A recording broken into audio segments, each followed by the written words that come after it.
The galactic conclave station hung in the violent light of Tsen 4, a neutron star that pulsed like a dying heart. Inside the great chamber, representatives from 12 civilizations sat in their designated circles, arranged by age and power.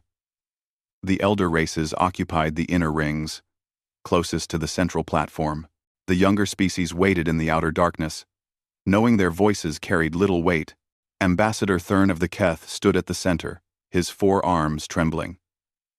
His people had just discovered faster-than-light travel 3 years ago.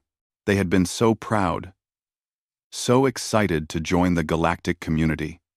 Now, he understood the terrible mistake they had made. The Keth expansion violates Protocol 7, the Vexthari representative announced, its crystalline body refracting light into sharp rainbows. They have seeded 12 worlds without permission. This cannot stand. Thurn tried to speak. We didn't know. We had no guidance.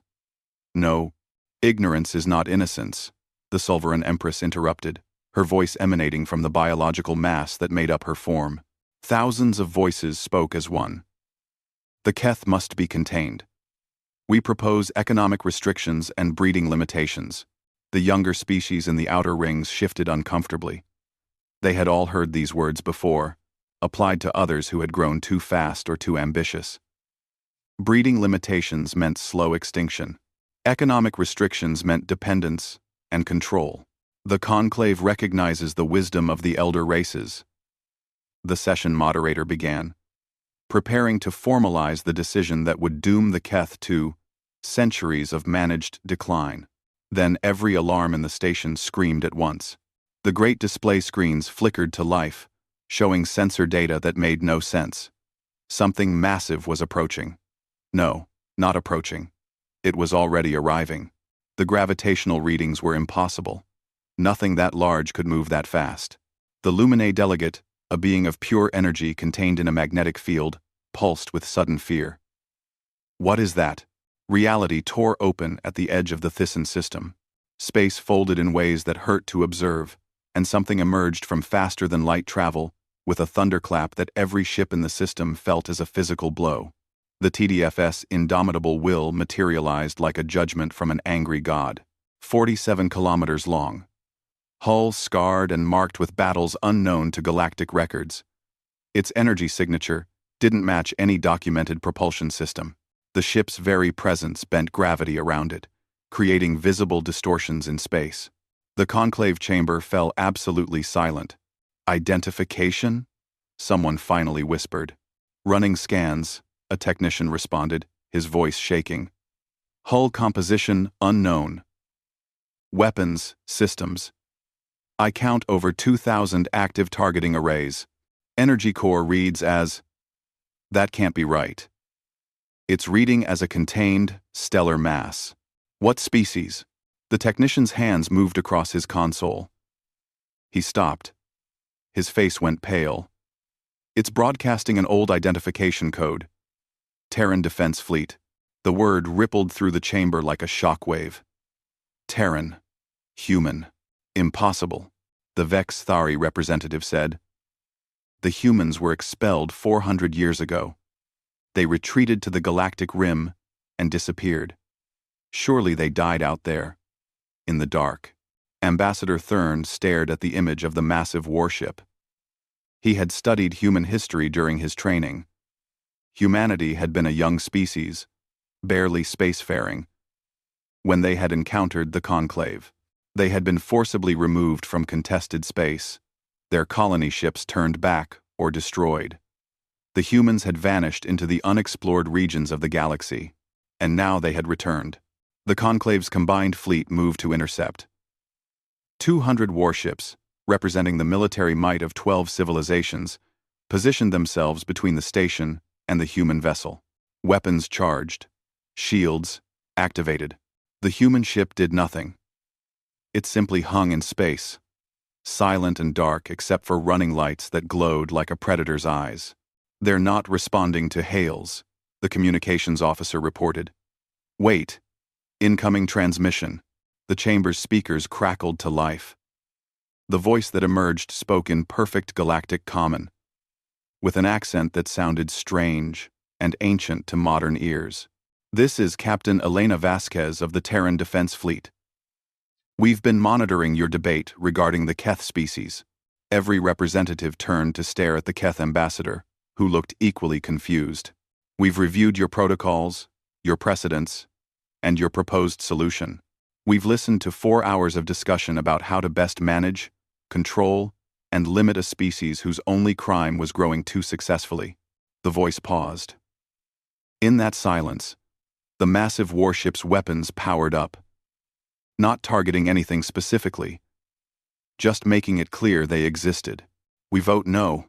The Vex's Thari representative found its voice first. "You have no authority here. You are not members of the conclave. You were expelled centuries ago for your aggression and unwillingness to accept the established order." "That's true," Captain Vasquez agreed, her tone conversational. "We were expelled. You told us the galaxy had no room for us. You turned our colony ships back at gunpoint. You killed 17,000 humans who were just looking for new homes. Ancient history," the Sulveran Empress declared. "The past is settled." "Is it?" Vasquez asked. "Because from where I'm sitting, you're about to do to the Keth exactly what you did to us. The same protocols, the same language, the same slow death dressed up as peaceful management." Ambassador Thurn felt something stir in his chest. Hope, perhaps, or maybe just the recognition that someone, somewhere, understood. "We demand you leave conclave space immediately," the Vex Thari representative commanded. "Or face the consequences." The human ship's lights pulsed once. It might have been acknowledgement. It might have been laughter. "We'll leave," Captain Vasquez said, "right after we deliver something we've been working on for the past 400 years. What could you possibly—" "The truth." The conclave demanded answers. Where had humanity been? How had they built such a vessel? By what right did they interfere in galactic affairs after 4 centuries of absence? Captain Elena Vasquez agreed to meet in person. The elder races, still confident despite the massive warship hanging in their sky, prepared the diplomatic chamber. They surrounded the indomitable Will with 200 warships, weapons charged and ready. If the humans tried anything, they would learn that size alone did not determine victory. Vasquez arrived in a small shuttle with 2 companions. She was tall for a human, her dark hair streaked with gray, her eyes carrying the weight of centuries even though she looked barely middle-aged. Beside her walked Dr. Marcus Chen, an older man with gentle features, and Commander Adisa Okoye, a woman whose military bearing suggested she had seen considerable combat. The humans wore simple uniforms, dark blue with silver trim. No weapons were visible. They walked into the chamber like they owned it. "Captain Vasquez," the Sulveran Empress began, her 1,000 voices blending into one. "You will explain yourself. Immediately." Vasquez smiled, though it didn't reach her eyes. "Of course. Where would you like me to start?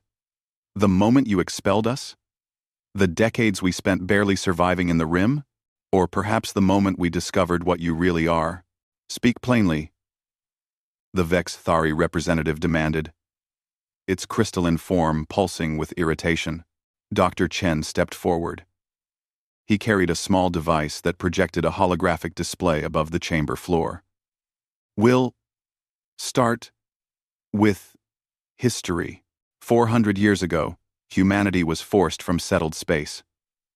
You told us we were too aggressive, too unpredictable. You said the galaxy had no room for us. The hologram showed human colony ships being turned back, some destroyed. The images were old, but clear.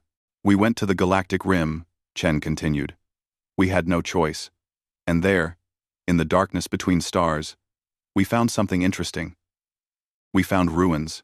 The hologram changed, showing massive structures on dead worlds, alien cities, empty and silent. "The Deltharians," Chen said. "A civilization that achieved spaceflight 6,000 years ago. They built beautiful cities, created art, developed faster than light travel. According to our findings, They were a peaceful species. They never made war. We know of the Deltharians, the Lumine delegate said, its energy form flickering. Yes, a plague, Chen agreed. His tone was perfectly neutral. A very specific plague. One that only affected Deltharian biology. A plague that appeared simultaneously on 17 different worlds. A plague that showed clear evidence of genetic engineering. The chamber stirred uncomfortably. We kept exploring, Chen said. We found 16 more extinct civilizations. All dead. All killed by remarkably convenient disasters. Plagues. Economic collapses. Civil wars sparked by unknown agitators. Asteroid impacts on heavily populated worlds that somehow bypassed all warning systems. The holograms cycled through images of dead worlds, empty cities, extinct species. We cataloged everything, Chen said quietly. We built what we call the Ledger of Silence. 400 years of research into every civilization that mysteriously disappeared after challenging the Conclave's established order. This is conspiracy theory, the Vexthari representative declared. Ancient species die. It is the nature of the universe. 17 civilizations, Vasquez interrupted, her voice cutting through the chamber like a blade. 17 species that died within a decade of refusing to accept hierarchy protocols. 17 convenient extinctions that left their territories open for elder race expansion. You accuse us of genocide? The Sulveran Empress demanded. I'm not accusing, Vasquez said. I'm stating fact. We have the records. We have the evidence. We even found some of your old orders, preserved in databases you thought were destroyed. Commander Okoye activated another projection. This one showed communication logs, orders written in the elder race's own languages. They detailed operations, plague deployments, economic manipulation, assassination of key leaders. The younger species in the outer rings gasped. Some made sounds of horror. Others simply stared in shock. You're looking at the Keth right now, Vasquez said, gesturing toward Ambassador Thurn. Wondering if they're growing too fast. Debating how to slow them down. And I'm looking at 17 ghosts, all asking why nobody stopped you before. Order requires sacrifice, the Sulveran Empress said, her voice harder now. I would prefer honesty, Vasquez shot back. You built your peace on graves. You maintained your order through murder, and you called it civilization. Even if this were true, the Vexthari representative said, what do you propose to do about it? You have one ship. We have thousands. Vasquez smiled then, and it was not a kind expression. You're surrounded us with 200 vessels. Very impressive. Tell me, did you ever wonder if we came alone? She raised her hand and snapped her fingers. Across the Thyssen system, space tore open in 50 different locations.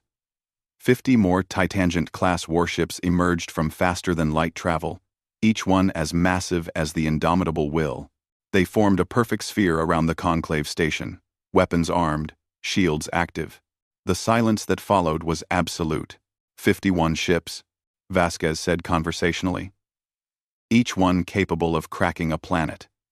Each one crewed by humans who remember what you did to us. Each one carrying weapons you can't imagine and won't survive. Ambassador Thurn realized he was holding his breath. Around the chamber, the younger species were staring at the displays in awe. The elder races looked at each other, calculations running behind their eyes. What do you want? The Lumine delegate finally asked. Vasquez's expression softened slightly. We want what we should have had 400 years ago. We want what the Deltharians should have had, and the Kresh, and the Vornathi, and all the others you murdered. We want the galaxy to be what it pretends to be, and that is free. The display screens showed all 51 Titangent-class warships, hanging in space like monuments to humanity's transformation. The Conclave's fleet looked tiny by comparison. Children's toys arrayed against titans. The weight of humanity's return pressed down on every species in the chamber. Captain Vasquez stood at the center platform, backlit by the holographic displays of dead civilizations. She looked at each representative in turn, her gaze steady and unflinching. "Here are our terms," she said. "The hierarchy is dissolved, effective immediately. The Galactic Council will be reformed with equal representation for all species, regardless of age or technological level. Every civilization, young or old, will have protected rights and protected sovereignty. And humanity will enforce these new rules." "You want to replace us," the Vexthari representative said. "You want to become the new rulers."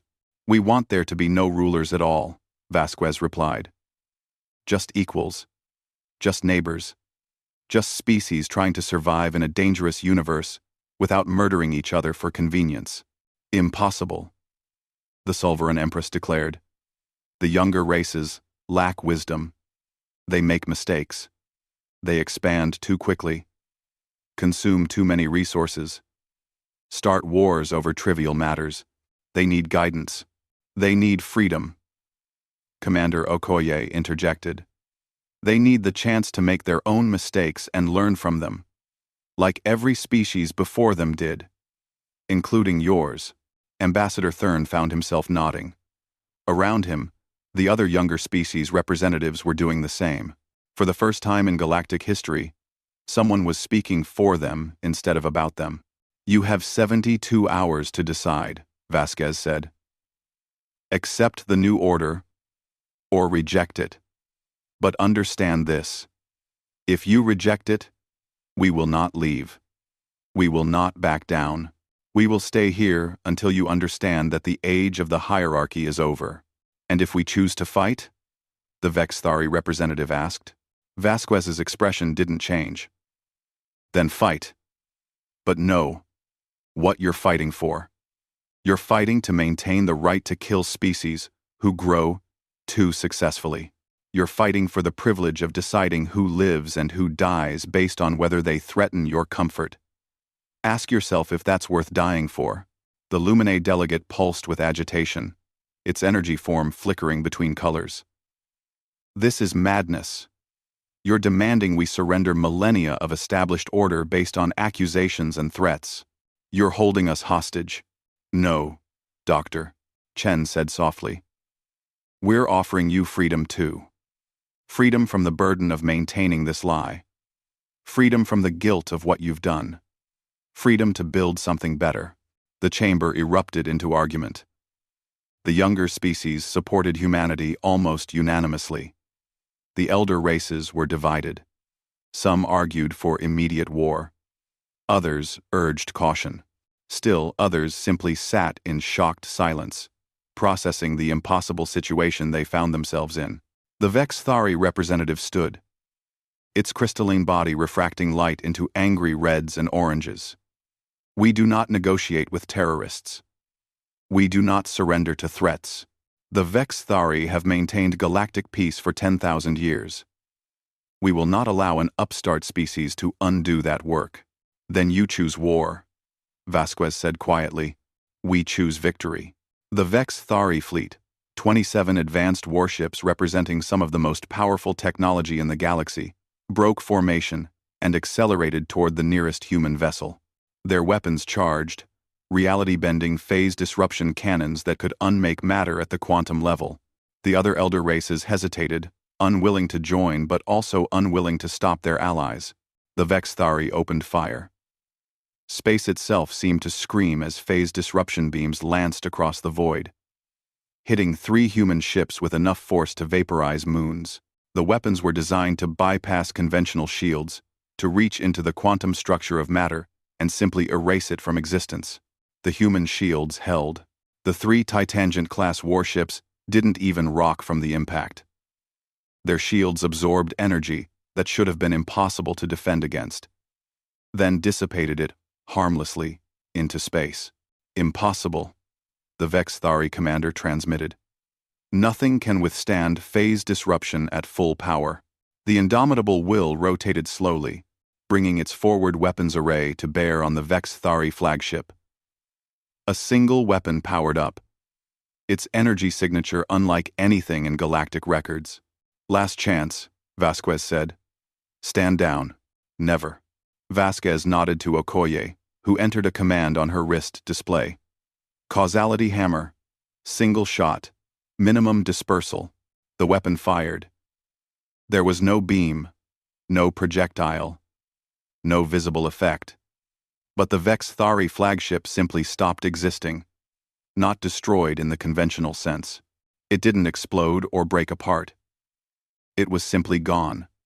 Erased so completely that space folded in to fill the void where it had been. The chamber fell silent as sensor readings came in. The ship wasn't just gone. According to all records, it had never existed. Database entries vanished. Communication logs rewrote themselves. Even memories seemed to blur for many species. Only the humans remembered clearly.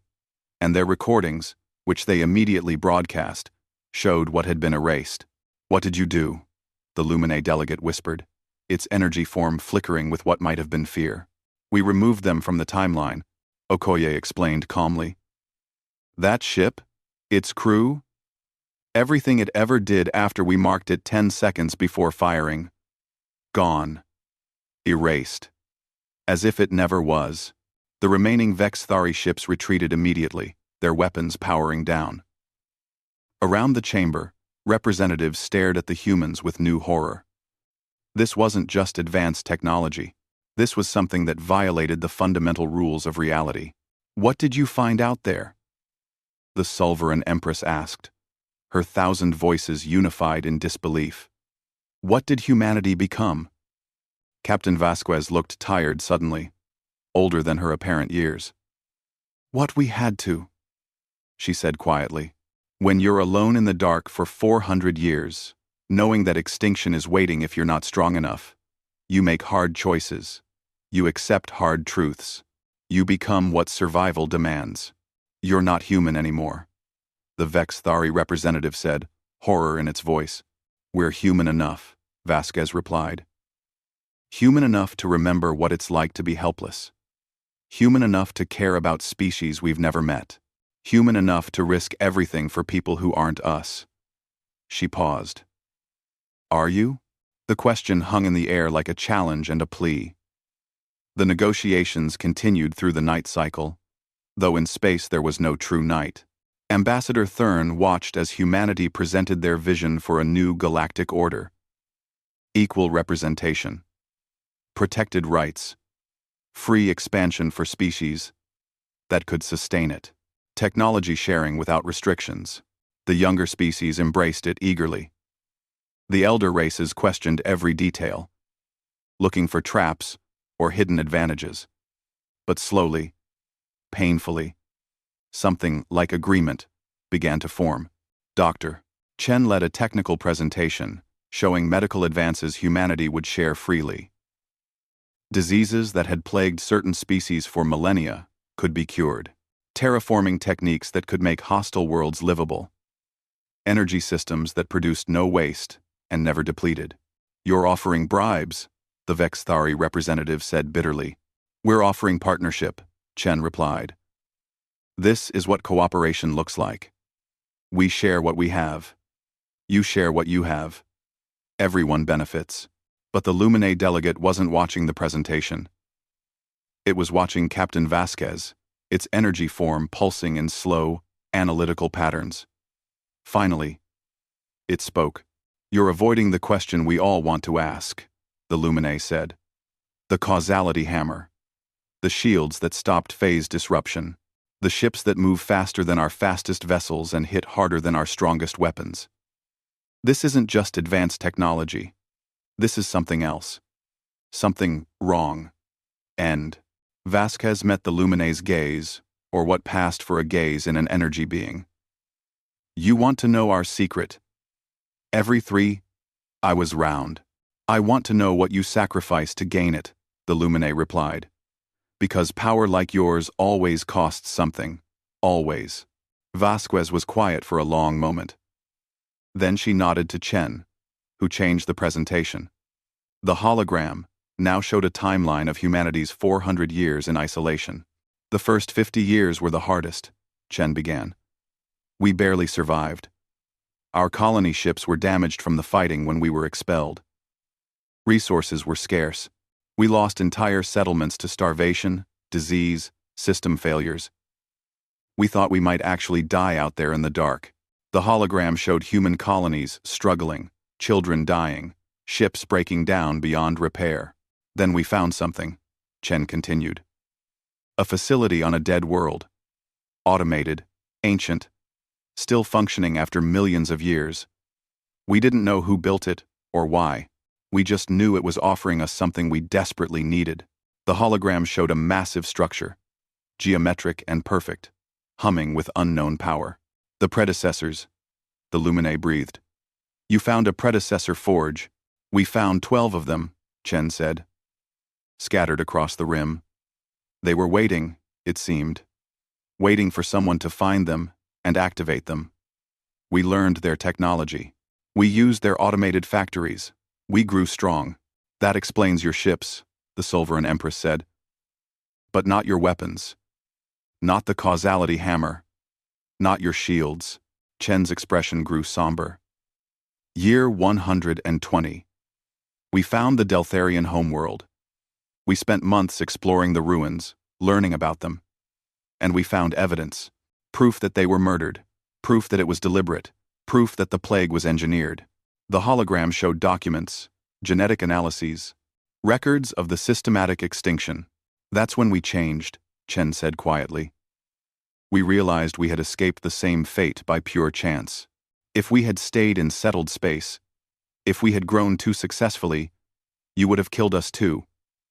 And we understood that survival meant more than just staying alive. It meant being strong enough that no one could ever do to us what was done to them. So you militarized, the Vexthari representative said. We transformed, Chen corrected. We didn't just build weapons. We changed ourselves. Genetic modifications to survive harsh environments. Neural implants to process information faster. Biological enhancements to extend our lifespans and increase our capabilities. The hologram showed humans changing. Generation by generation. Each iteration, slightly different from the last. Not all humans agreed, Chen admitted. There were colonies that rejected the modifications. They said we were losing our humanity, that we were becoming something monstrous in our quest for survival. There were protests, conflicts, even small wars between modified and unmodified populations. Thurn saw pain in Chen's eyes as he spoke. This was personal history, not just academic record. I was one of those who protested, Chen said. I argued that we should stay human, no matter the cost. That our values mattered more than our survival. I lost that argument, but you're still here, Vasquez said gently. Still human.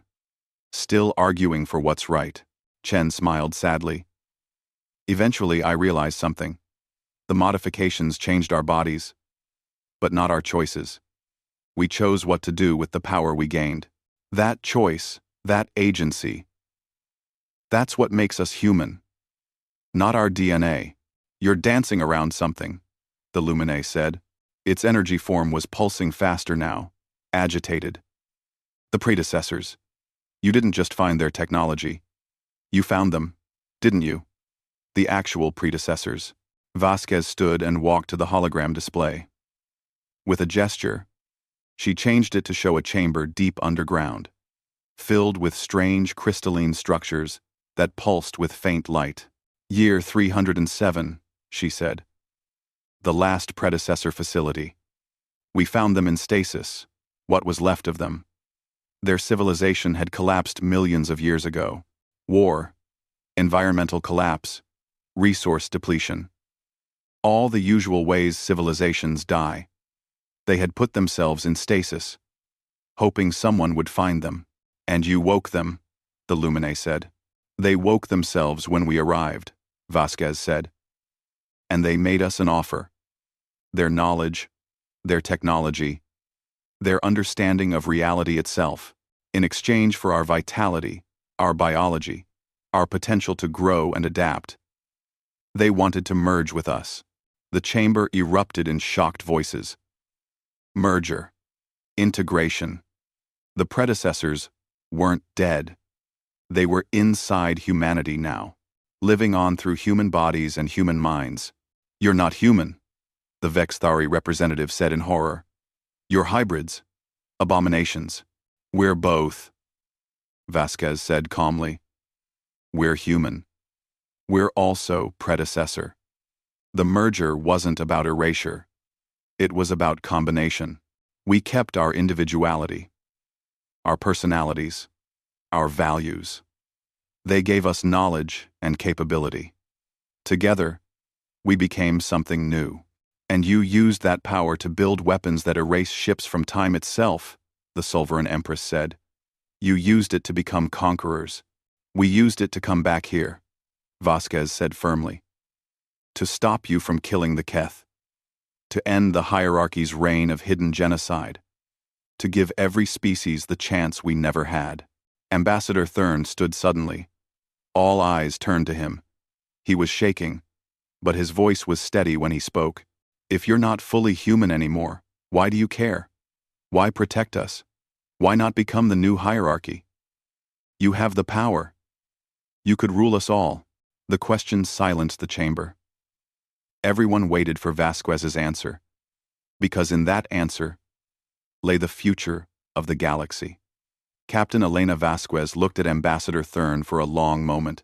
Then she smiled, and for the first time since arriving, it was a genuine, warm expression.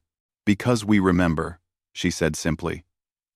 We remember what it was like to be helpless. We remember being dismissed, discarded, and nearly destroyed. We remember watching our children die in failing life support systems because we couldn't afford repairs. We remember burying entire colonies that starved because the soil wouldn't grow earth crops. We remember all of it.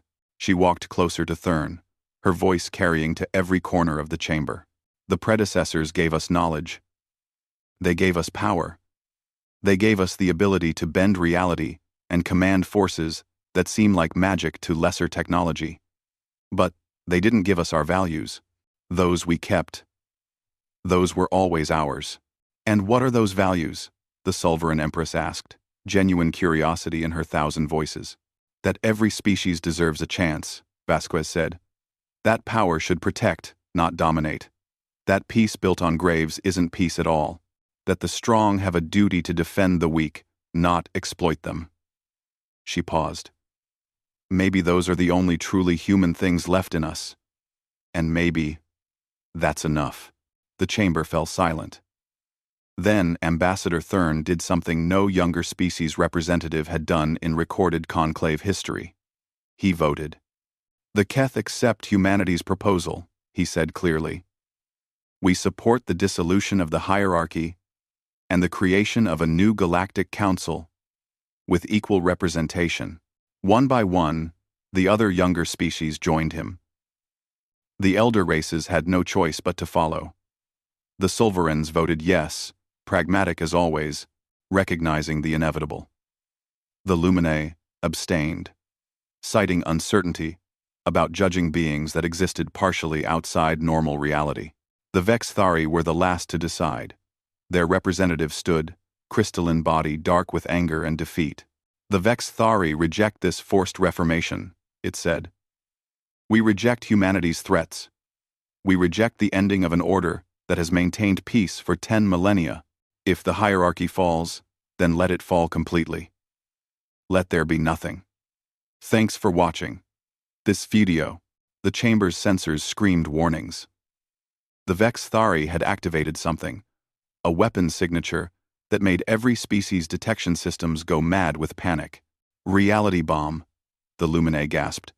They're collapsing the dimensional structure of the entire system. Everything here will be trapped in a pocket dimension, frozen, forever. They'll kill us all, rather than surrender. The weapon activated. Space began to fold in on itself. Reality bending and tearing. The effect would spread across the entire Thyssen system in minutes. trapping billions of beings in a frozen moment outside normal space-time. The 51 human ships moved as one. They formed a geometric pattern around the system, each ship taking a precise position. Energy flowed between them, creating a visible network of light that enclosed the collapsing space like a cage. "They're containing it," Chen said, watching his console. "They're building a causality cage to trap the reality bomb's effects.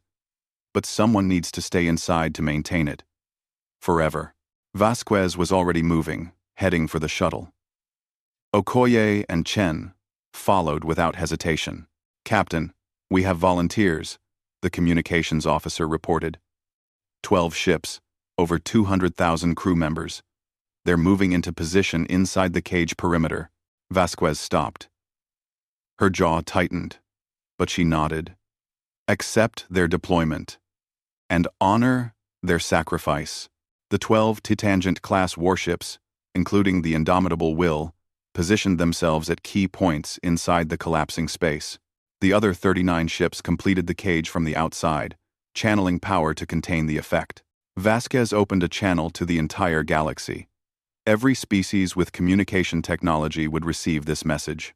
"This is Captain Elena Vasquez, of the Terran Defense Fleet. By the time you hear this, 12 human ships and their crews will be frozen in time, eternally containing a weapon meant to kill us all.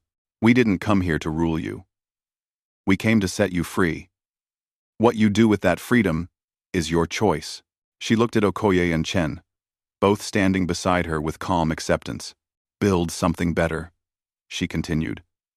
"For the Keth, for every species that comes after, for every civilization that deserves a chance.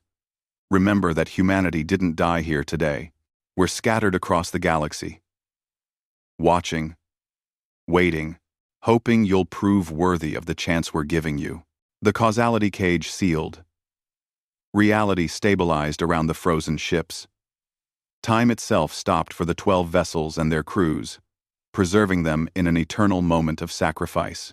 The Vex Thari homeworld, horrified by what their leadership had done, immediately surrendered. The Galactic Council was formed within days, with equal representation for all species. Ambassador Thurn became the first Keth representative to the new council. His first act was to propose a memorial around the causality cage, a reminder of what freedom cost. 6 months passed. The galaxy began to change. Technology flowed freely between species. Young civilizations grew without fear of mysterious plagues or convenient accidents. The elder races, freed from the burden of maintaining the hierarchy, found new purpose in genuine cooperation rather than secret control. On the human frontier world of New Horizon, Dr. Marcus Chen stood before a lecture hall filled with young humans.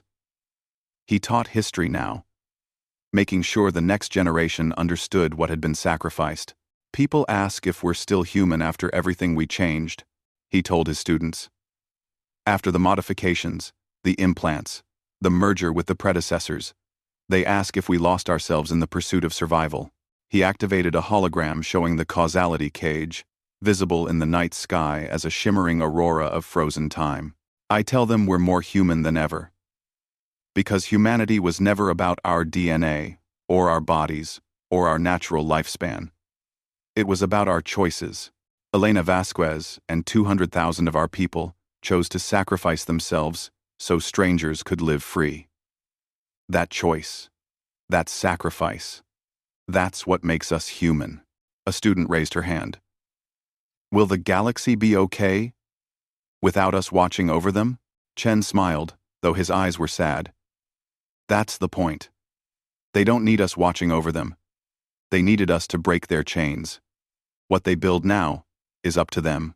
That's what freedom means." He walked to the window, looking up at the night sky where the causality cage shimmered like a promise kept. "Elena Vasquez is up there, frozen in time, along with 200,000 of the bravest humans who ever lived. They're watching too, in their way. We can't let them down. We have to make sure their sacrifice meant something." "How do we do that, Professor?" another student asked. Chen turned back to his class, his expression determined. by remembering that humanity didn't come to conquer the stars. We came to make sure everyone else could reach them too. And that work isn't finished. It's just beginning. Outside, the causality cage glowed softly in the darkness. A memorial to sacrifice and a monument to hope. Inside, Captain Elena Vasquez stood on the bridge of the indomitable will, forever young, forever vigilant, forever watching over a galaxy that had finally learned to be free.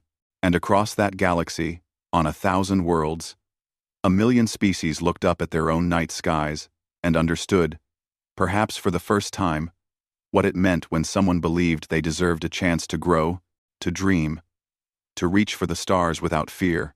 The age of the hierarchy was over. The age of freedom had begun. And humanity, changed but unbroken, stood watch to make sure it stayed that way.